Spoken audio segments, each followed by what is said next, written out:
Okay, good afternoon to everyone. Another media day, picture day. They roll around quickly, and it's good to see all of our guys out there.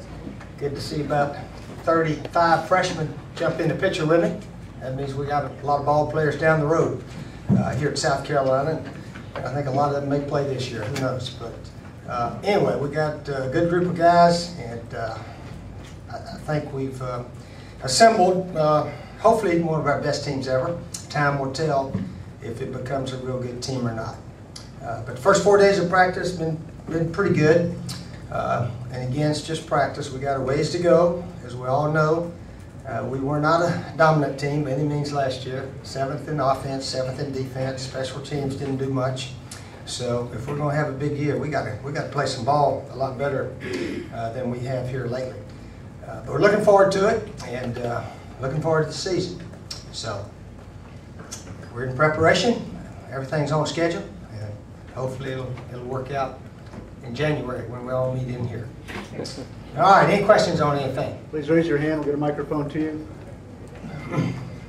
I may also add, before the season starts, that we're extremely proud of the grade point average of our football team. We continue to set records, I think the last 3 semesters at 2.71, I believe it is. We graduated 25 football players last calendar year, all-time record around here. Raymond Harrison, our head academic advisor, and Maria Hickman deserve a lot of the credit for making sure our guys are in class and taking the right courses, going to study hall, tutoring, and so forth. So really proud that our guys are graduating at a very high percentage now. Hasn't always been that way around here, as you know. But our guys do a good job in the classroom. Proud of them. Okay. Great, Scott. After the first practice, you were raving about the team speed and the way they worked out. Has that continued over the last 3 practices here? Yeah, pretty much so. Yeah, pretty much so. We've got a little bit more speed out there than it seemed we had last year. Several freshmen, several new players that are on the team now. So, yeah, hopefully it'll show up on game day.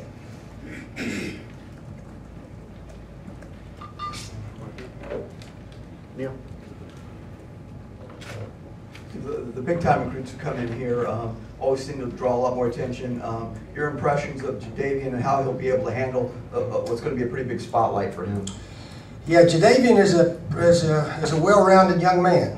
He doesn't, like I think Travian said the other day, he's not a cocky kid. He's not coming in here talking this, that, and the other. He's just trying to be the best player he can be. He's blended in very well with the guys, and he realizes he's got a ways to go to work on and so forth. So he's practicing hard, doing a good job, but we definitely plan on him getting a lot of action first game on.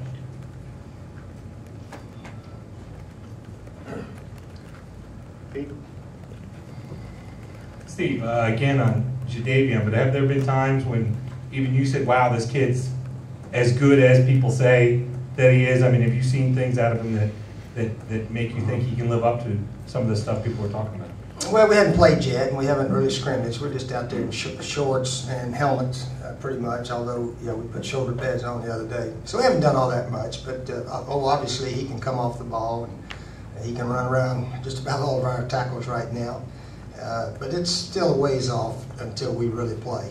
But he's right on schedule. I think where obviously his high school plays, when he jumped out at you on the tapes, he just moved at a faster speed than most anybody on the field, it seemed like. So he hasn't really had the opportunity yet to turn it on much. We'll put him in some scrimmages latter part of this coming week, and let him go then. Then we'll probably really watch him play some.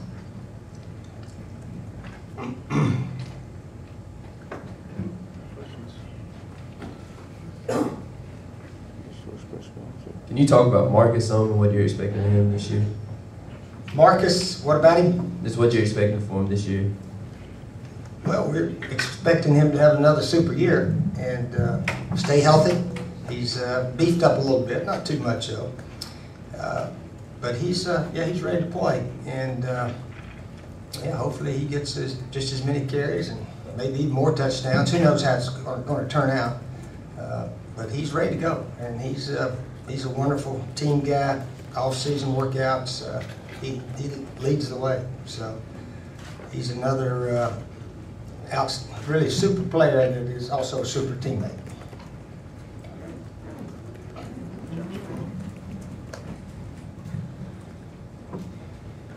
Steve, what is it that makes Alshon so dangerous and so tough to cover, and how good are his hands? The ability to catch the ball, I think, is his biggest quality. That he's so big and strong that if a guy's even hanging on him, he'll have a tendency to come down with the ball.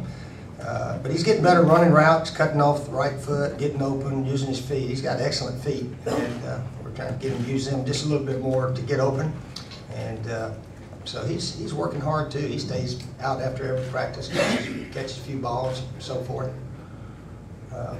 He and his brother and Bruce Ellington were in the indoor facility the day it rained, and they stayed after the runs to catch a few balls here and there. So he's a good worker also. He and Alshon are a lot alike as far as being good teammates also. Excellent teammates. Even when if he's covered, he's still catch. Oh yeah, we tell our quarterbacks, just get it up where he can get his hands on it. You know, if a guy's standing with him here, just throw it up high over here. If the guy's over there, throw it up high over here. Just try to put it where he can get his hands on it, and those are good odds if we can get the ball in that position. Steve, over here. Yes, sir.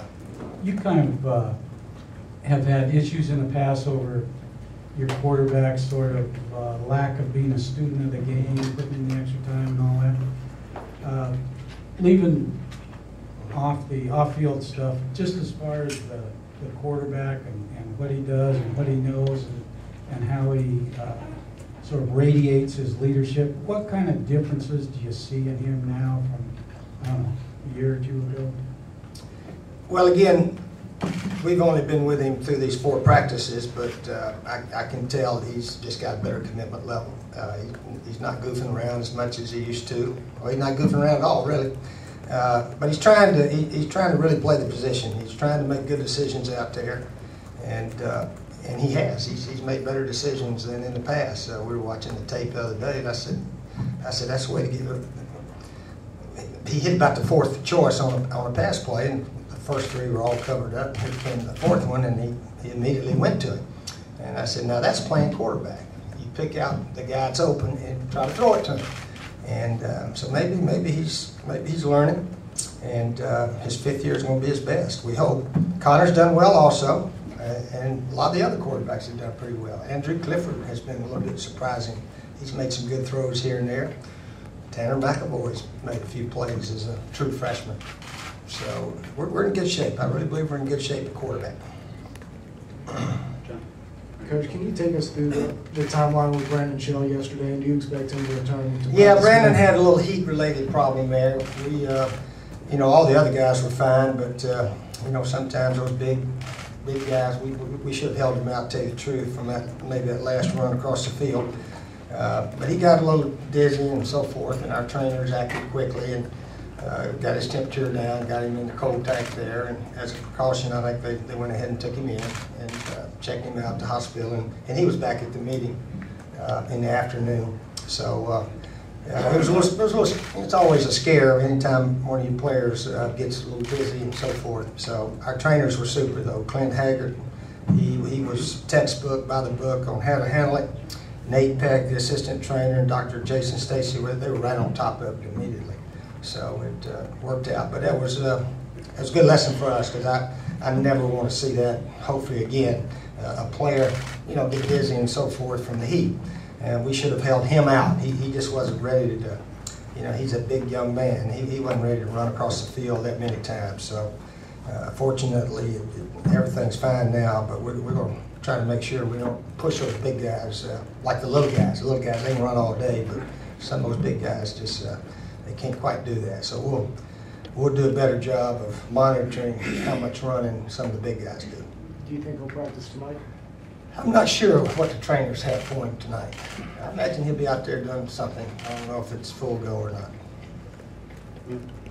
Steve, everybody knows about Alshon, how much attention he's going to draw from opponents. What's your assessment of the rest of the receiving core and what they're able to do well, so they're catching the ball, getting open, that sort of thing?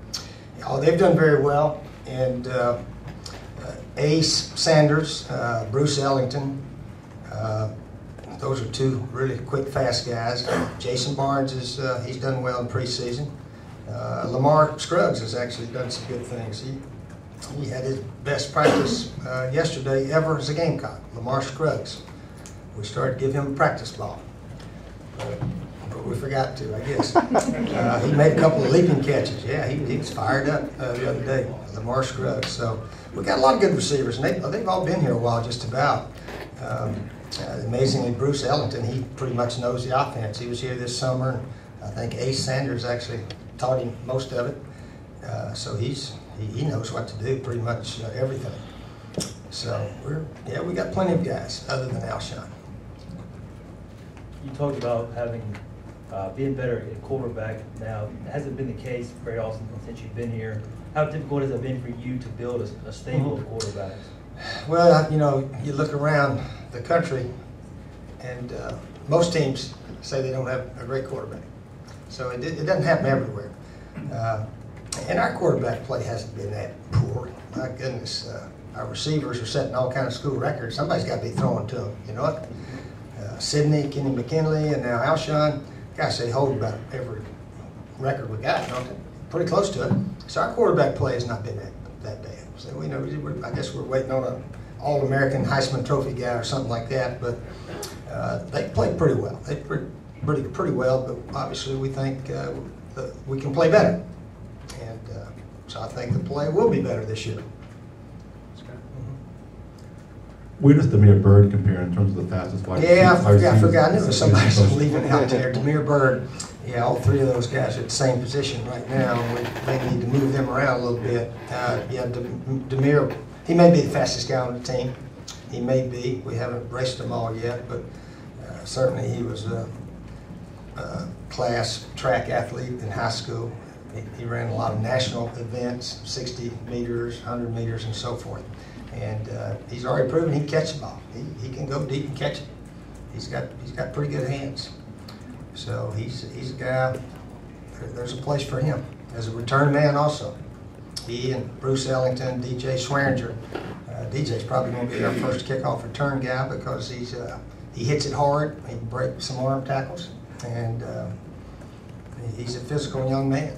So I'm not sure who will be the punt return guy right now. Stephon Gilmore's back there for punts right now, along with Bruce and Demir and so forth. So really impressed with John Butler, our special team coach. I know I say that every year, but I truly believe our special teams are going to be better this year.